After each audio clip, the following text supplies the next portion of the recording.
The constitutional reforms of Lucius Cornelius Sulla were a series of laws that were enacted by the Roman dictator Lucius Cornelius Sulla between 82 and 80 BC, which reformed the constitution of the Roman Republic. In the decades before Sulla had become dictator, a series of political developments occurred which severely weakened aristocratic control over the Roman constitution. Sulla's dictatorship constituted one of the most significant developments in the history of the constitution of the Roman Republic, and it served as a warning for the coming civil war, which ultimately would destroy the Roman Republic and create the Roman Empire. Sulla, who had witnessed chaos at the hands of his political enemies in the years before his dictatorship, was naturally conservative. He believed that the underlying flaw in the Roman constitution was the increasingly aggressive democracy, which expressed itself through the Roman assemblies, and as such, he sought to strengthen the Roman Senate. He retired in 79 BC, and died in 78 BC, having believed that he had corrected the constitutional flaw. His constitution would be mostly rescinded by two of his former lieutenants, Pompey Magnus and Marcus Licinius Crassus, less than 10 years after his death.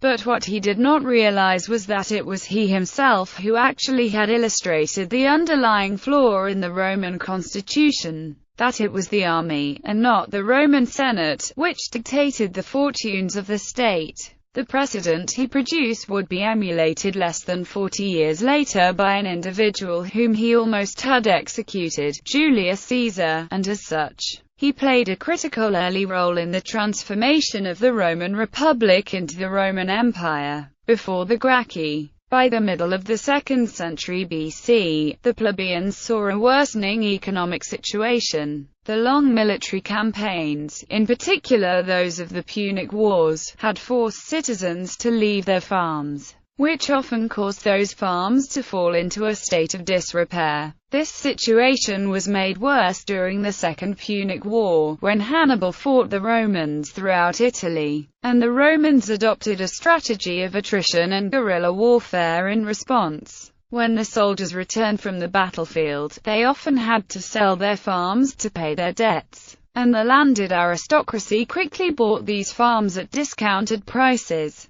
The wars had also brought to Rome a great surplus of inexpensive slave labor, which the landed aristocrats used to staff their new farms. Soon the masses of unemployed plebeians began to flood into Rome, and into the ranks of the legislative assemblies. At the same time, the aristocracy was becoming extremely rich, and with the destruction of Rome's great commercial rival of Carthage, even more opportunities for profit became available. While the aristocrats spent their time exploiting new opportunities for profit, Rome was conquering new civilizations in the East. These civilizations were often highly developed, and as such they opened up a world of luxury to the Romans. As both wealth and Eastern luxuries became available to aristocratic Romans, they began to enter the international, Mediterranean arena in collection of art, sponsorship of literary works, and cultural acquisition and development generally. Some Romans saw the changes with alarm. The sums that were spent on the new luxuries had no precedent in prior Roman history. The Romans began to pass sumptuary laws to limit some excesses. Although these were harmless at best, political footballs at worst, latifunda and the willingness of the aristocracy to leave large tracts of public lands fallow as opposed to distributing them among the plebs had created a situation in which many former small farmers migrated to the city of Rome, looking for work and sustenance, having been driven from or bought out of their family inheritance, fields, and farms. In the principal legislative assembly, the plebeian council, any individual voted in the tribe to which his ancestors had belonged. Thus, most of these newly landless plebeians belonged to one of the 31 rural tribes, rather than one of the 4 urban tribes. This meant that their vote counted more than those of the lower classes in the 4 urban tribes, and these landless plebeians soon acquired so much political power that the plebeian council became highly populist. The new power of the plebeians was watched with fear and dismay by the aristocratic classes who had formerly had control of all lawmaking at Rome. The aristocrats accused the mob of selling its votes. Of course, the mob was often voting for individual aristocrats themselves. So although the game rules had changed, the main aims remained the same. There had been no real structural change in the Republic. There was merely a need for a change of tactics on the part of the aristocrats. Some adapted by using excessive bribery to win votes, others appealed to the crowd's populist ideals, fairness, respect for antiquity, or desire to gain a better life for themselves and their children. Bribery was perceived as a problem, but despite this, major reforms were ultimately passed. In particular, the requirement that all votes be by secret ballot, a measure that made bribery more effective, as the elders of a tribe no longer would hear how the members of the tribe were voting, and the entire process of voting became more personalized. Populist leaders arose one by one from the same aristocracy that fought to keep the populace at bay. Some had plans for deep-rooted changes. Tiberius and Gaius Gracchus. Tiberius Gracchus was elected plebeian tribune in 133 BC, and as tribune, he attempted to enact a law that would have distributed some of the public land amongst Rome's veterans. The aristocrats, who stood to lose an enormous amount of money, were bitterly opposed to this proposal. Tiberius submitted this law to the plebeian council, but the law was vetoed by a tribune named Marcus Octavius, and so Tiberius used the plebeian council to impeach Octavius. The theory that a representative of the people ceases to be one when he acts against the wishes of the people was repugnant to the genius of Roman constitutional theory. If carried to its logical end, this theory removed all constitutional restraints on the popular will, and put the state under the absolute control of a temporary popular majority. This theory ultimately found its logical end under the future democratic empire of the military populist Julius Caesar. The law was enacted, but Tiberius was murdered when he stood for re-election to the tribunate. The 10 years that followed his death were politically inactive. The only important development was in the growing strength of the democratic opposition to the aristocracy. Tiberius' brother Gaius was elected plebeian tribune in 123 BC. Gaius Gracchus' ultimate goal was to weaken the Senate and to strengthen the democratic forces. So he first enacted a law which put the knights on the jury courts instead of the senators. He then passed a grain law which greatly disadvantaged the provincial governors, most of whom were senators and thus who could no longer serve on the jury courts. The knights, on the other hand, stood to profit greatly from these grain reforms, and so the result was that Gaius managed to turn the most powerful class of non-senators against the Senate. In the past, the Senate eliminated political rivals either by establishing special judicial commissions or by passing a senatus consultum ultimum. Both devices allowed the Senate to bypass the ordinary due process rights that all citizens had. Gaius outlawed the judicial commissions, and declared the senatus consultum ultimum to be unconstitutional. Gaius then proposed a law which granted citizenship rights to Rome's Italian allies, but the selfish democracy in Rome, which jealously guarded its privileged status, deserted him over this proposal. He stood for re-election to a third term in 121 BC, but was defeated and then murdered. The democracy, however, had finally realized how weak the Senate had become. Sulla's constitution. Several years later, a new power had emerged in Asia. In 88 BC, a Roman army was sent to put down that power, King Mithridates of Pontus, but was defeated. Lucius Cornelius Sulla had been elected consul for the year, and was ordered by the Senate to assume command of the war against Mithridates. Gaius Marius, a former consul and a member of the Democratic Party, was a bitter political rival of Sulla. Marius had a plebeian tribune revoke Sulla's command of the war against Mithridates, so Sulla, a member of the aristocratic party, brought his army back to Italy and marched on Rome. Marius fled, and his supporters either fled or were murdered by Sulla. Sulla had become so angry at Marius of Tribune that he passed a law that was intended to permanently weaken the tribunate. He then returned to his war against Mithridates, and with Sulla gone, the populares under Marius and Lucius Cornelius Sulla soon took control of the city. The populares' record was not one to be proud of, as they had re-elected Marius to the consulship several times without observing the required 10-year interval. They also transgressed democracy by advancing unelected individuals to office, and by substituting magisterial edicts for popular legislation. Sulla eventually made peace with Mithridates, and in 83 BC, he returned to Rome, overcame all resistance, and captured the city again. Sulla was installed as dictator, and his supporters then slaughtered most of Marius's supporters, although one such supporter, a 17-year-old popularized named Julius Caesar, was ultimately spared. Sulla, who had observed the violent results of radical popularized reforms, was naturally conservative, and so his conservatism was more reactionary than it was visionary. As such,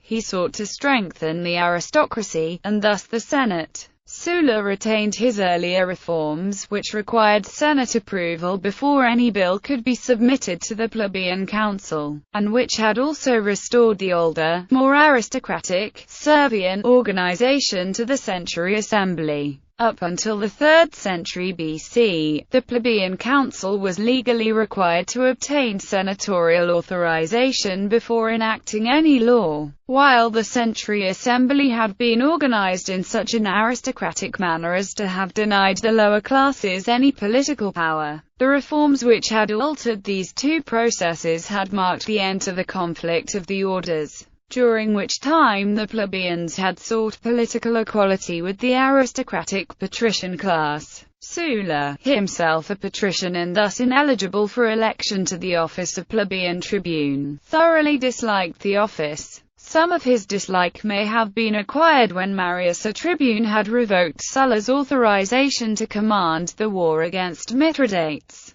As Sulla viewed the office, the tribunate was especially dangerous, which was in part due to its radical past, and so his intention was to not only deprive the tribunate of power, but also of prestige. The reforms of the Gracchi tribunes were one such example of its radical past, but by no means were they the only such examples. Over the past 300 years, the tribunes had been the offices most responsible for the loss of power by the aristocracy. Since the tribunate was the principal means through which the democracy of Rome had always asserted itself against the aristocracy, it was of paramount importance to Sulla that he cripple the office. Through his reforms to the plebeian council, tribunes lost the power to initiate legislation. Sulla then prohibited ex-tribunes from ever holding any other office, so ambitious individuals would no longer seek election to the tribunate, since such an election would end their political career. Finally, Sulla revoked the power of the tribunes to veto acts of the Senate. This reform was of dubious constitutionality at best, and was outright sacrilegious at worst. Ultimately, the tribunes, and thus the people of Rome, became powerless. Sulla then weakened the magisterial officers by increasing the number of magistrates who were elected in any given year, and required that all newly elected quaestors be given automatic membership in the Senate. These two reforms were enacted primarily so as to allow Sulla to increase the size of the Senate from 300 to 600 senators. This removed the need for the censor to draw up a list of senators, since there were always more than enough former magistrates to fill the Senate. The censorship was the most prestigious of all magisterial offices, and by reducing the power of the censors, this particular reform further helped to reduce the prestige of all magisterial offices. In addition, by increasing the number of magistrates, the prestige of each magistrate was reduced, and the potential for obstruction within each magisterial college was maximized. This, so the theory went, would further increase the importance of the Senate as the principal organ of constitutional government. To further solidify the prestige and authority of the Senate, Sulla transferred the control of the courts from the knights, who had held control since the Gracchi reforms, to the senators. This, along with the increase in the number of courts, further added to the power that was already held by the senators.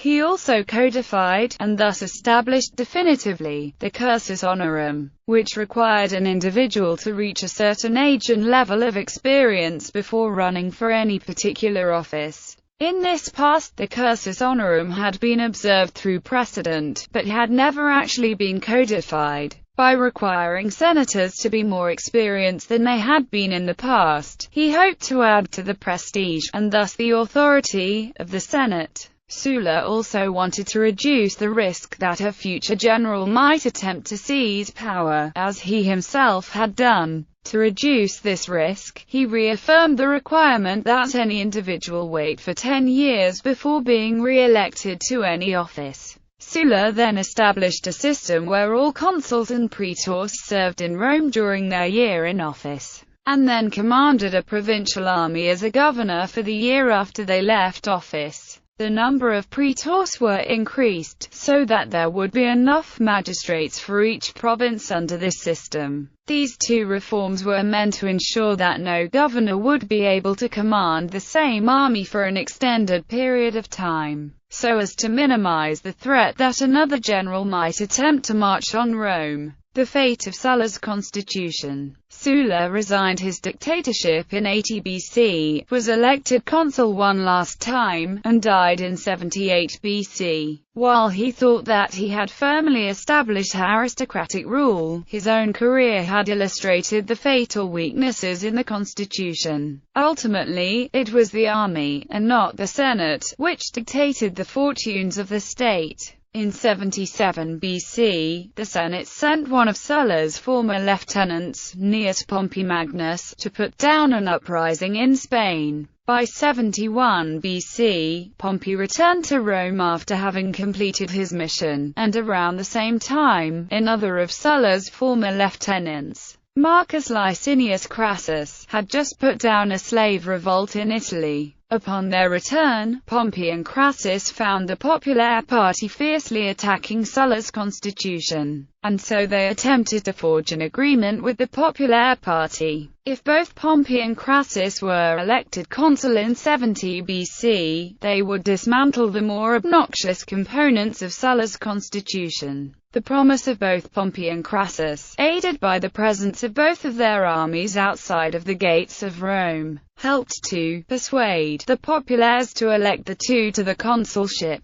As soon as they were elected, they dismantled most of Sulla's constitution. In 63 BC, a conspiracy led by Lucius Sergius Catiline attempted to overthrow the Republic, and install Catiline as master of the state. Catiline and his supporters simply followed in Sulla's footsteps. Ultimately, however, the conspiracy was discovered and the conspirators were killed. In January 49 BC, after the Senate had refused to renew his appointment as governor, Julius Caesar followed in Sulla's footsteps, marched on Rome, and made himself dictator. This time, however, the Roman Republic was not as lucky, and the civil war that Caesar began would not end until 27 BC. With the creation of the Roman Empire,